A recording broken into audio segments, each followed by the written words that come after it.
Hey there, it's Kathy. I just wanted to let you know that you can listen to History of the 90s early and ad-free on Amazon Music, included with Prime.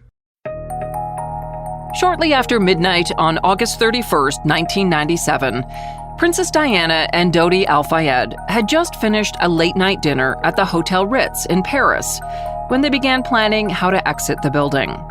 Dozens of photographers had gathered outside the Ritz while the couple dined. Eventually, it was decided Diana and Dodi would slip out the back door with bodyguard Trevor Rees-Jones and jump in a black Mercedes driven by Henri Paul, who was the acting head of security at the Ritz. As the Mercedes pulled away, photographers were ready. The ploy hadn't worked. They began to follow Diana and Dodi, some in cars, others on the backs of motorcycles. Their long lens cameras ready to snap pictures of the princess and her new boyfriend. The chase was on through darkened Paris streets, speeds reaching 110 kilometers per hour. A dangerous game of cat and mouse. But it was about to become clear this wasn't a game. Lives were on the line. Just minutes after leaving the hotel, the People's Princess, the mother of a future king, was dead, along with her boyfriend and driver. The crash changed the course of history and brought about a reckoning with the invasive photographers known as the paparazzi. I'm Kathy Kinzora, and this is History of the 90s, a podcast about a decade that changed the world. On this episode, we're looking back at the troubled relationship between Princess Diana and the paparazzi. From the moment Lady Diana Spencer began dating Prince Charles, she was a target of royal photographers and the paparazzi. Her very first encounter with a photographer seemed to set the tone for the controversial and difficult relationship that would develop over the coming years and ultimately end with her tragic death. In September 1980, Arthur Edwards, the royal photographer for the British tabloid newspaper The Sun, found out that Diana worked at a preschool in London. He knocked on doors until he found the right school and then asked for permission to photograph Diana. Inexperienced and unprepared, 19-year-old Diana agreed, and with the school's permission, went to a nearby park with a couple of young students where they posed for Edwards. With a child on each hip, Diana wearing a sweater vest over a blouse and a long skirt and flats, looks unsmiling at the camera, her hair styled in that signature shag cut. She was a picture of young innocence. Edwards has said what happened next wasn't planned. The sun came out from behind a cloud and shone through Diana's sheer skirt, revealing a perfect outline of her legs. By now, other photographers had joined Edwards at the park, and the next day, a picture of Diana with a see-through skirt was splashed across the front page of British newspapers, with the headline, "Charlie's Girl." The photo is now iconic, and a documentary that aired on the Smithsonian Channel called Diana and the Paparazzi revealed that Diana was horrified by the shot of her in silhouette. She complained to Prince Charles that she didn't want to become known as the girlfriend with no petticoat. Sadly, this was just the beginning of Diana's troubles with the photographers who stalked her every move. Before we dig into that, let's take a step back and look at the origins of the paparazzi. If you're like me, the paparazzi wasn't something you spent a lot of time thinking about until Princess Diana died. But it is something that existed long before that fateful night. In the 1950s, a group of press photographers began to target movie stars on the streets of Rome, hoping to snap candid images of celebrities like Ava Gardner, Sophia Loren, and Brigitte Bardot. Up until then, it was more common for the media to use staged photos of movie stars that were released by their studios. But magazines were prepared to pay big bucks for candid pictures, especially those that put celebrities in, let's say, compromising positions. One of the first times that happened was in Rome in 1958, when a photographer snapped a picture of Egypt's King Farouk while he sat with two women, neither of whom were his wife. Farouk got into a scuffle with the photographer, while another cameraman snapped even more photos of the chaotic scene. This encounter gave birth to a new type of photographer. But they weren't known as the paparazzi, at least not yet. It's believed that the first time the term was used was in a 1960 movie by Italian filmmaker Federico Fellini called La Dolce Vita. Hai paura dei discorsi seri allora? No, ma tu non li stai fermi? O li stai fermi? Ma dove mi porti? The movie about Rome's self-indulgent high society and the aggressive photographers that followed them around featured a character named Paparazzo. It's believed a screenwriter working on the film saw the name in an old book he had read and worked it into the screenplay of La Dolce Vita. Fellini kept it in, telling Time magazine that the name reminded him of a buzzing insect, hovering, darting, stinging. After the movie was released, paparazzo became the plural paparazzi, the de facto name used for the groups of freelance photographers prowling the streets of Rome who were growing more and more aggressive, often provoking their subjects for a reaction. You see, they learned that a straight shot of a star would sell for about $500, but one of a furious celebrity could earn thousands of dollars. In those days, cameras had a large flash that took ages to recharge, so photographers usually had just one chance to get their picture. To make sure they didn't blow it, they got their assistants to drive them around on Vespas so they could quickly swoop in for a shot. By the 1960s, the term paparazzi broke into the mainstream. In 1961, an article in Time magazine explained the term to its readers, comparing the paparazzi to streetwalkers because they cling to their place in society. The article explained no one is safe from them, not even royalty. And the British royalty was certainly no exception. And this became increasingly true by the end of the 1960s, when Britain saw a major shift in the media landscape. Rupert Murdoch entered the British newspaper industry by purchasing the failing newspaper The Sun in 1969. Murdoch understood that The Sun couldn't really compete with other papers when it came to reporting the news, so he made the decision to focus on the lives of TV and movie stars, along with other celebrities, including members of the royal family. That's when the content of his papers shifted towards a fascination with the sex and love lives of the rich and famous. Other papers soon followed the Sun's lead, including the News of the World. These tabloid newspapers, known as red tops, developed into a staple in British society and created a huge demand for paparazzi shots. By the time Diana emerged on the scene in the 80s, the candid celebrity photograph was already a vital part of print media in the UK. Before Queen Elizabeth's eldest son Charles, Prince of Wales and heir to the throne, began dating Lady Diana Spencer, he was considered one of the world's most eligible bachelors. And at the age of 32, royal watchers were growing impatient, wondering when Charles might settle down and begin producing the next generation of heirs. But Charles didn't appear to be in a hurry to tie the knot. He famously said, "I've fallen in love with all sorts of girls, and I fully intend to go on doing so."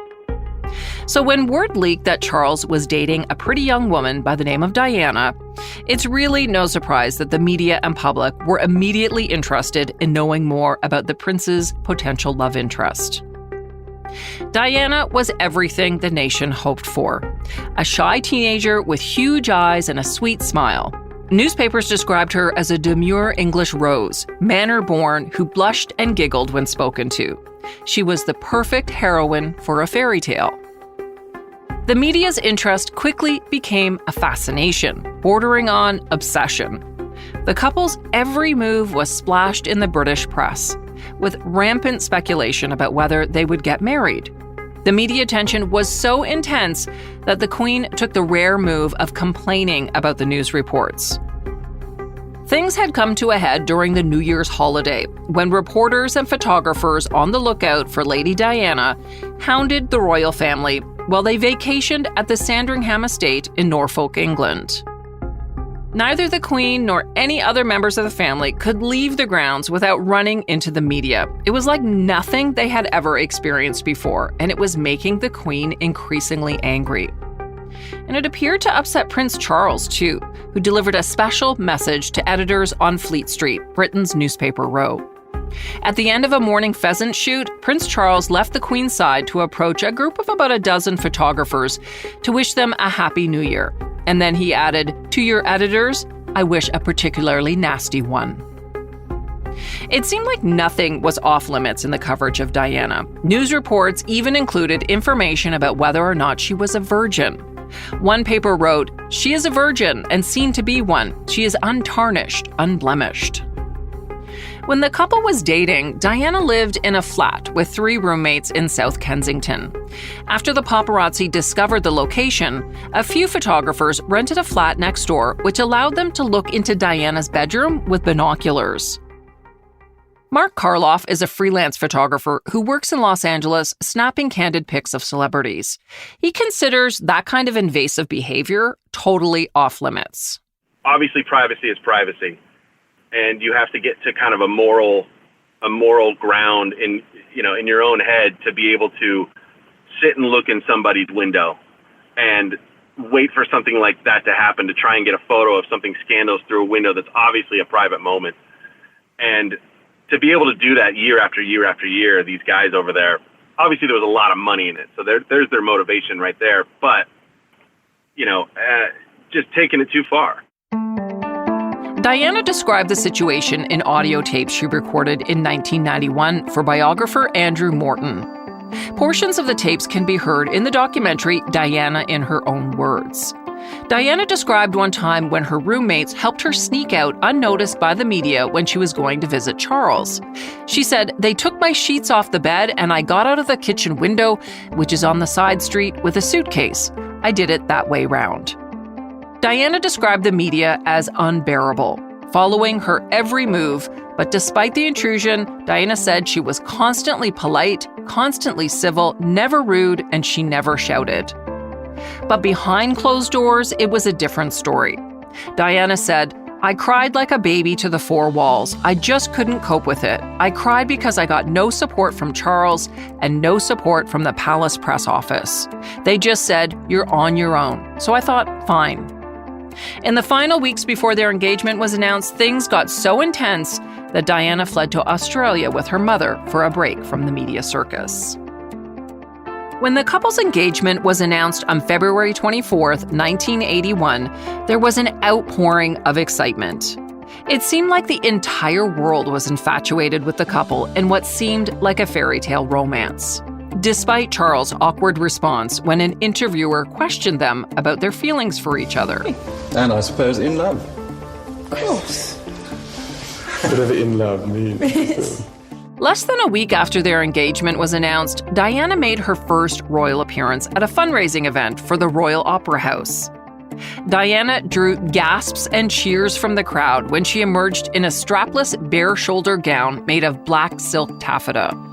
The Sun newspaper called her Diana the Dazzler, but they should have called her Diana the Trendsetter, because soon women around England were imitating her style, looking to buy copies of just about everything she wore. Young women also wanted to copy Diana's haircut. Stylists reported a stampede of customers demanding the Lady Di cut. And not just in the UK, the short, layered cut was popular in salons around the world.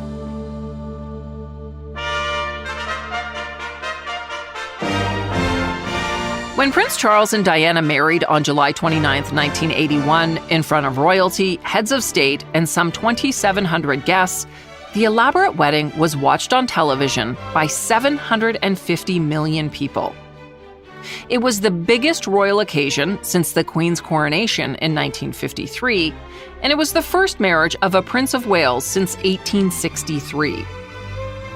But the real star of the show, in a wedding dress with a 25-foot train, was Diana, who after the wedding would be referred to as the Princess of Wales. Photographer Mark Karloff says that in taking on the role as the future queen, Diana had also committed to a life under the spotlight.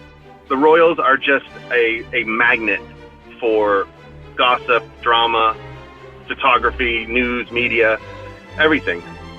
And while royal watching had always been a preoccupation in Britain, the arrival of Diana marked the beginning of a new era. The public adored her. They loved her beauty, her charisma, and her warmth. She gave them an adorable heir, William, in June 1982, and a spare, Harry, in September 1984. But through it all, Diana was struggling to adjust to her life in the monarchy. When she married Charles, she was so young and really quite naive and emotionally fragile.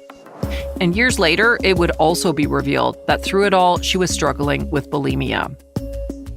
To say she was unprepared is a massive understatement. Never mind the fact that her husband had an ongoing relationship with his ex-girlfriend, Camilla. It was a lot. And mix in the constant glare of the paparazzi, and it really does sound quite unbearable. But during her first years as a royal, Princess Diana was as fascinated with the press as they were with her.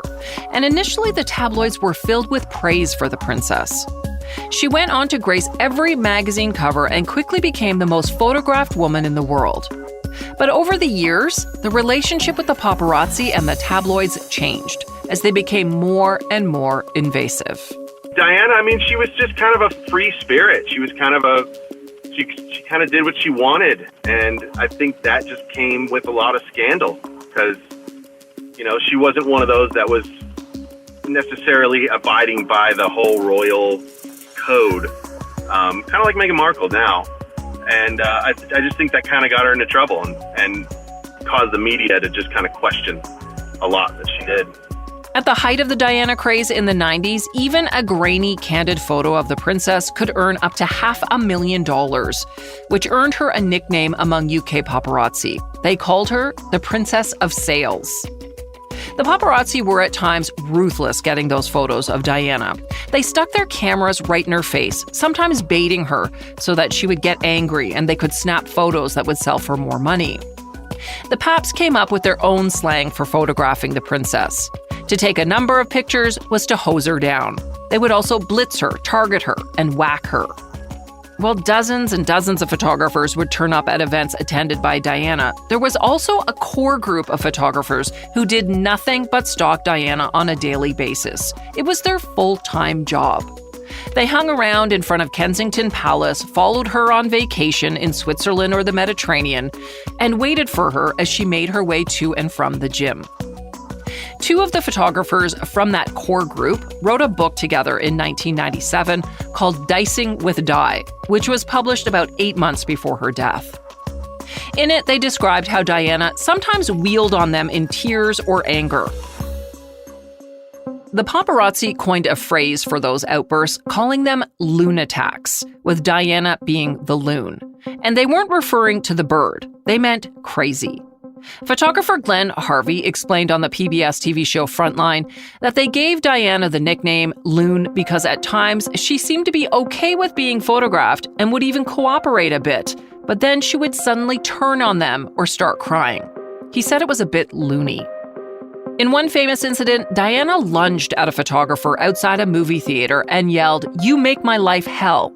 She had just attended the movie Jurassic Park with her sons William and Harry, and when confronted by the paparazzi, she lost her patience. But it was very rare for the princess to lose her cool, and only once did she take legal action. In 1993, the Princess of Wales sued the Mirror Group newspapers after she was photographed by a hidden camera while working out at a West London gym. The gym's owner had set up a camera in the ceiling of the LA Fitness Club after Diana's security officers did a sweep of the building. He sold several photos to the Sunday Mirror, where they were published on the front page under the headline, "Di Spy Sensation." The pictures show Diana dressed in a leotard and bike shorts lying on a leg press machine. Princess Diana's decision to sue the newspaper, along with LA Fitness and the gym owner, marked a new approach by the royal family, which had traditionally resisted using the law to hit back, something that's become more common since then. After a backlash from an angry public and some large advertisers threatened to boycott the publication, the Mirror apologized to the princess and came to an undisclosed settlement out of court. LA Fitness also settled after apologizing, but the gym's owner, Bryce Taylor, initially refused to give up his profits. He defiantly said on TV, what was Princess Diana doing there in the first place if she didn't want to be seen? Finally, 2 years after the suit was launched, just before the case was about to go to court, Taylor apologized and gave up the $300,000 he had earned from the sale of the photos. Diana did what she could to discourage photographers from taking photos. She held a purse in front of her chest to prevent photos of her cleavage, and she was known to wear the same clothes and outfits, hoping this would make a picture of her less valuable. You've probably seen photos of a fit-looking Diana headed to the Chelsea Harbour Club gym in London in a big blue sweatshirt and bike shorts. Every time she went to work out, the media were camped outside the gym with their stepladders and cameras waiting for the perfect shot. To fool them, Diana began wearing the same sweatshirt to the gym every day. This way, it would look as though the papers were just republishing the same photos.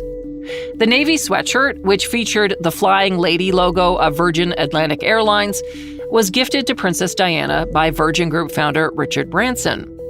Diana eventually gifted the sweatshirt to her longtime personal trainer, Jenny Rivet, who in 2019 sold it at auction for more than $53,000. Rivet donated the money to a charity that helps girls in Malawi attend school, which she feels would have made Diana proud. Over the years, Diana got quite savvy when dealing with the media and paparazzi. She was known to cultivate reporters, flattering them and leaking choice bits of news. And later on, the media became her weapon of choice as she battled Charles during the final years of their unhappy marriage that included infidelity by both parties. First, she secretly cooperated with author Andrew Morton for the sensational biography Diana, A True Story, which was published in 1992. It was always rumored that Diana had helped Morton with the book, but the author didn't confirm that until after her death. The book portrayed Diana as a deeply depressed young woman trapped in a loveless marriage, revealing she had attempted suicide 5 times and suffered from bulimia. The palace was furious, but the tactic worked for Diana. Shortly after the book was released, the Queen allowed the couple to officially separate. Then, 3 years later, in 1995, tired of waiting for the Queen's permission to finalize a divorce, Diana took matters into her own hands again and granted a tell-all television interview with Martin Bashir on the BBC show Panorama. In the now infamous interview, Diana made public her battle with bulimia and the problems with her marriage to Charles. Do you think Mrs. Parker Bowles was a factor in the breakdown of your marriage? Well, there were 3 of us in this marriage, so it was a bit crowded. She also spoke about what she called the daunting and phenomenal interest in her by the media. She said, I never know where a lens is going to be. A normal day would be followed by 4 cars. A normal day, I would come back to my car and find 6 freelance photographers jumping around me. I can't tolerate it because it's become abusive and harassment. It goes on and on and on, and the story never changes. Recently, her son, Prince William, revealed in a documentary that he remembers photographers even spitting at his mother to try to provoke a reaction. But for Diana, the worst was yet to come. After the divorce was finalized in 1996 and Diana lost her Royal Highness title, the paparazzi's presence intensified. There was a renewed interest in what Diana would do now that she was free of her royal constraints. In particular, who would she become romantically involved with? While Diana and Charles were separated, she had a secret love affair with a handsome heart surgeon by the name of Hasnat Khan. He wanted nothing to do with the media frenzy that surrounded Diana, so the two saw each other at home, and Diana even wore disguises when they went out in public. But convinced he could never live a normal life if they married, Khan broke up with Diana in July 1997. A short time later, Diana was spotted in the French Riviera with a possible new love interest, 42-year-old Dodi El Fayed, the son of billionaire businessman Mohammed Al Fayed, who at the time owned Britain's Harrods department store. The paparazzi photographed Diana swimming, walking hand-in-hand with Dodi, and in one case caught the couple embracing on board his family's $32 million yacht. That photo in particular, which showed Dodi's hand on Diana's backside, was declared the photo of the summer by the magazine Paris Match. even grainy photos of the couple sold for not just thousands of dollars, but hundreds of thousands of dollars. Initially, the couple didn't appear to dissuade the paparazzi from taking photos of their romantic vacation. Some believed it was Diana's way of announcing to the world that while her ex-husband may have found happiness with his old flame Camilla Parker Bowles, she too was madly in love. It may have also been a jab at Hasnat Khan for dumping her. After spending 10 days in the French Riviera, Diana and Dodi arrived in Paris on Saturday, August 30th, 1997. They checked into the Imperial Suite at the Ritz Hotel, which at the time was owned by Dodi's father. Earlier in the day, she snuck a call to Richard Kay, a friend and journalist who covered the royals for the Daily Mail, and she told him she had decided to radically change her life.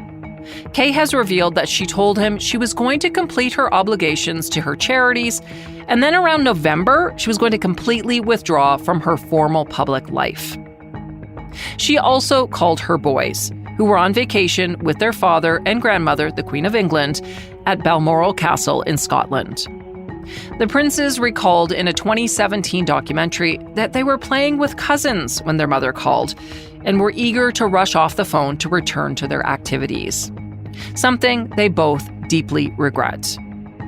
Prince Harry said, "If I'd known that that was the last time I'd speak to my mother, the things I would have said to her. Looking back on it now, it is incredibly hard." And Prince William agreed. He said, "If I'd known what would happen, I wouldn't have been so blasé about it. But that phone call sticks in my mind quite heavily." Around 10 p.m., the couple went to the hotel's restaurant and ordered dinner. But Dodi grew suspicious that photographers may be posing as restaurant patrons, so they moved their meal to the Imperial Suite. Just past midnight, the couple decided to leave the hotel and head to Dodi's Paris apartment. It has long been speculated that Dodi planned to propose to Diana back at his apartment. He had, in fact, picked up a ring from a Paris jeweler earlier in the day, but no one will ever know if it was an engagement ring or just a token of his affection. By now, 30 or so paparazzi had gathered out front of the Ritz, so a plan was made for the couple, along with bodyguard Trevor Rees-Jones, to exit out the back door and into a waiting black Mercedes-Benz, driven by Henri Paul. Paul was the acting head of security at the Ritz and was technically off duty that night and had spent at least part of the evening drinking at the hotel bar. An inquest would later determine that, in fact, Paul's blood alcohol level was 3 times over the legal limit. Also detected in his system were Prozac, as well as a drug sometimes used to combat alcohol withdrawal. As the couple sped off, the photographers out front got tipped off about the escape, quickly catching up on their motorcycles.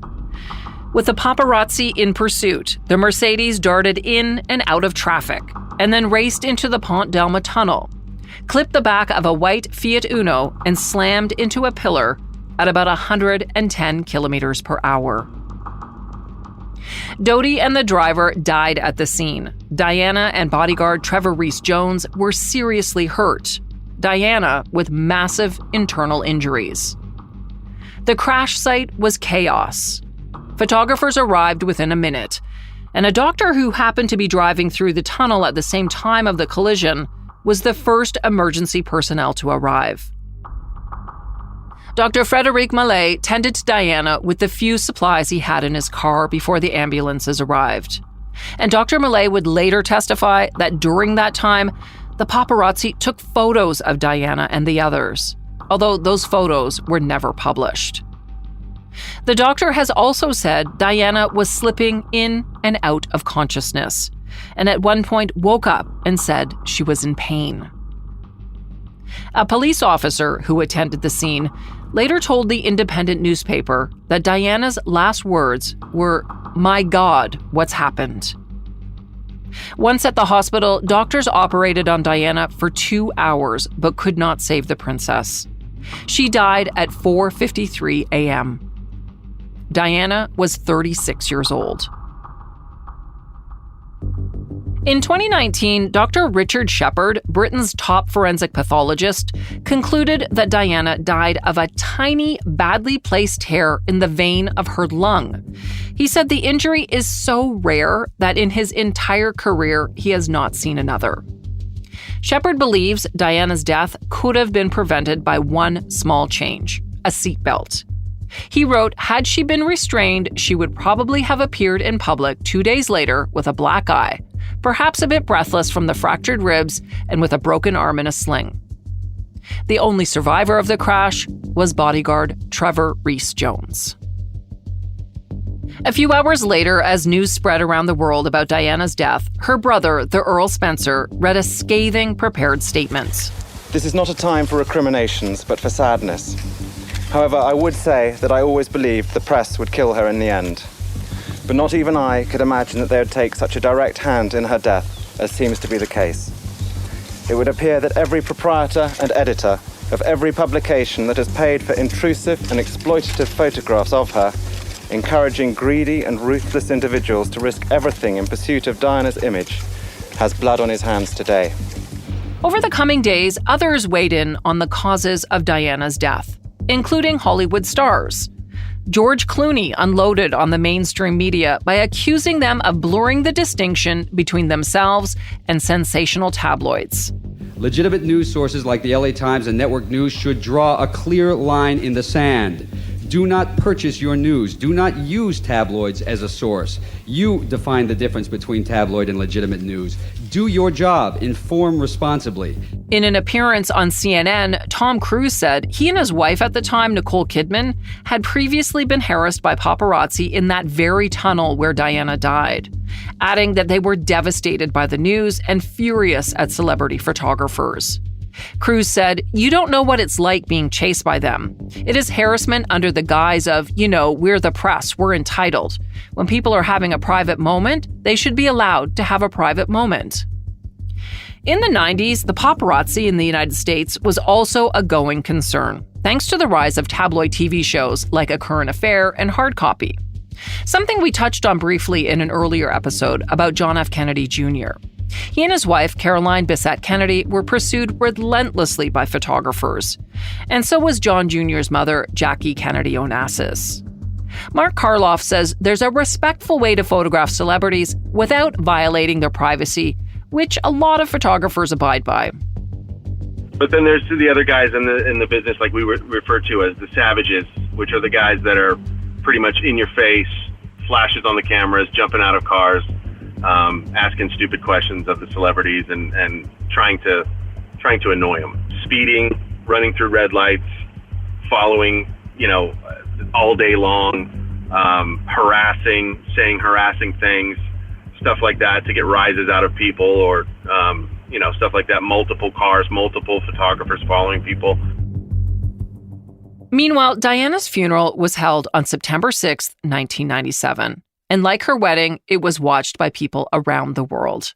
2.5 billion television viewers tuned in, and another 1 million people lined the streets of London to watch the funeral procession.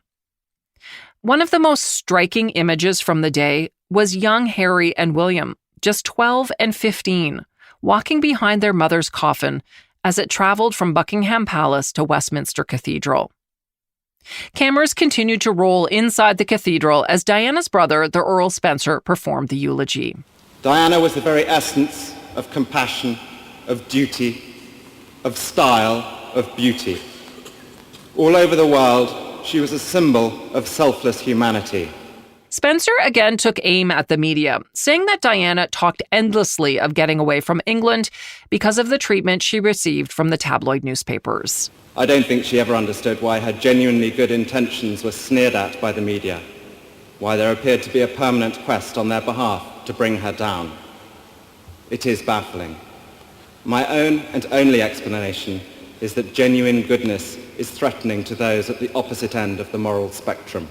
The Earl Spencer said the irony of Diana's life was that she had been named after the goddess of hunting, but she herself was one of the most hunted individuals in society. Singer Elton John, a friend of Diana's, performed a version of his 1973 song Candle in the Wind at the funeral. The song was originally written about Marilyn Monroe, who was also hounded by the media. But John changed the lyrics slightly for Diana's funeral.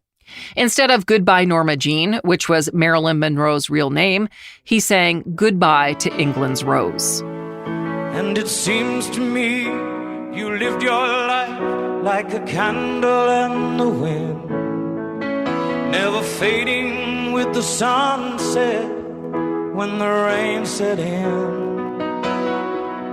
And your footsteps. This version of Candle in the Wind remains the best-selling chart single of all time. And to this day, John has never performed the revised song again. He said he will only do so if her sons, Prince William and Prince Harry, ask. In the days following Diana's death, French police charged 9 photographers and 1 motorcycle driver who chased her car that night with manslaughter. But those charges were eventually thrown out when the investigating magistrates concluded that the accident was the fault of the drunken driver, Henri Paul, and not the paparazzi. But Mark Karloff believes the paparazzi did play a role in the crash. I like to refer to this cause and effect. You know, if you weren't there chasing her, they wouldn't have been speeding. Yes, there are other elements to this story, but if you were not chasing her, I mean, what kind of picture were you really trying to get? You couldn't get that picture tomorrow. You couldn't get it the next day. You couldn't get it the next day. You know, there are more pictures to get. Chasing her down caused them to run, and then it ended the way it ended. After the French photographers were cleared of manslaughter, officials pursued charges against 3 cameramen who took pictures of the couple inside the car following the crash. They were convicted of invasion of privacy and fined just €1 each. In 2007, 10 years after Diana's death, a long-awaited inquest into the crash finally opened in Britain. Following 6 months of testimony, a jury ruled Diana was unlawfully killed by the negligent driving of both her chauffeur and the paparazzi. They also noted that alcohol and non-use of seatbelts contributed to the deaths. The findings were a disappointment to Dodi's father, Mohammed Al-Fayed, who has long alleged that the couple was killed by British Secret Service agents on orders from Prince Philip, who didn't want Diana to marry a Muslim. But the judge overseeing the inquest told jurors to dismiss any conspiracy theories promoted by Al-Fayed, declaring them to be without substance. An earlier investigation by British police had also ruled out that the couple was murdered.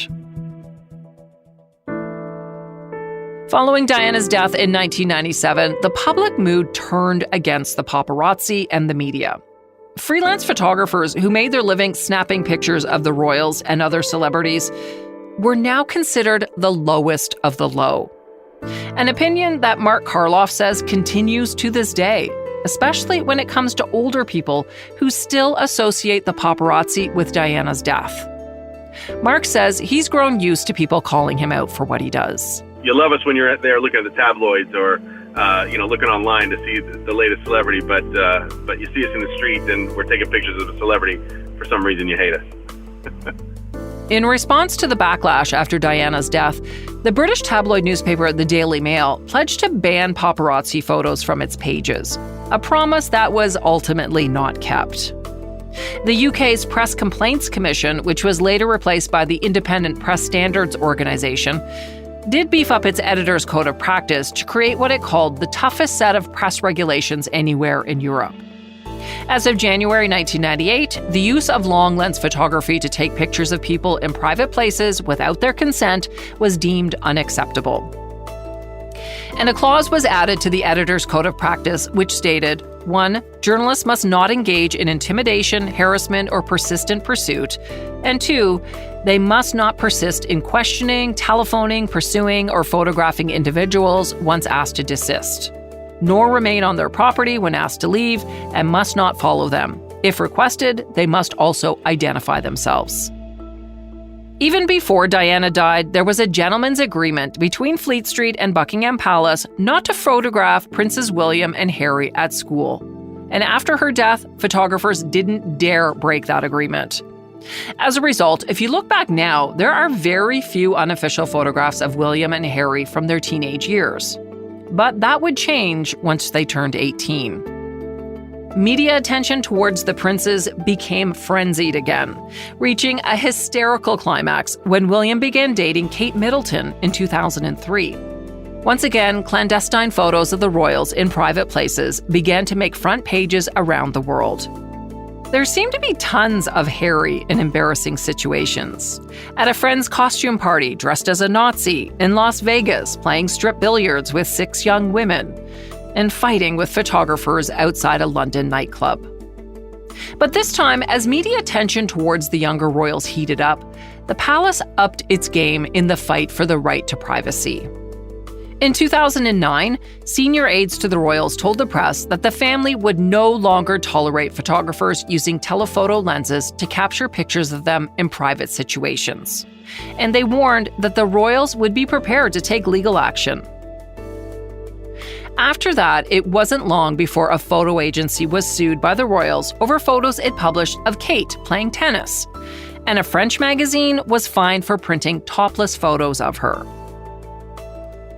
For the past decade, the royals have annually issued an anti-harassment notice to the press and media photographers, reminding them of their right to privacy.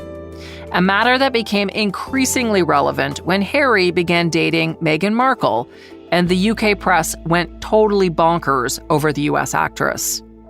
Since the couple got married, they've not been shy about taking legal action when they feel their privacy has been violated. For example, in a recent case, a paparazzi agency agreed to never photograph the Sussexes again after they unlawfully invaded their privacy by taking photos of Meghan and baby Archie when they were walking in a park on Vancouver Island.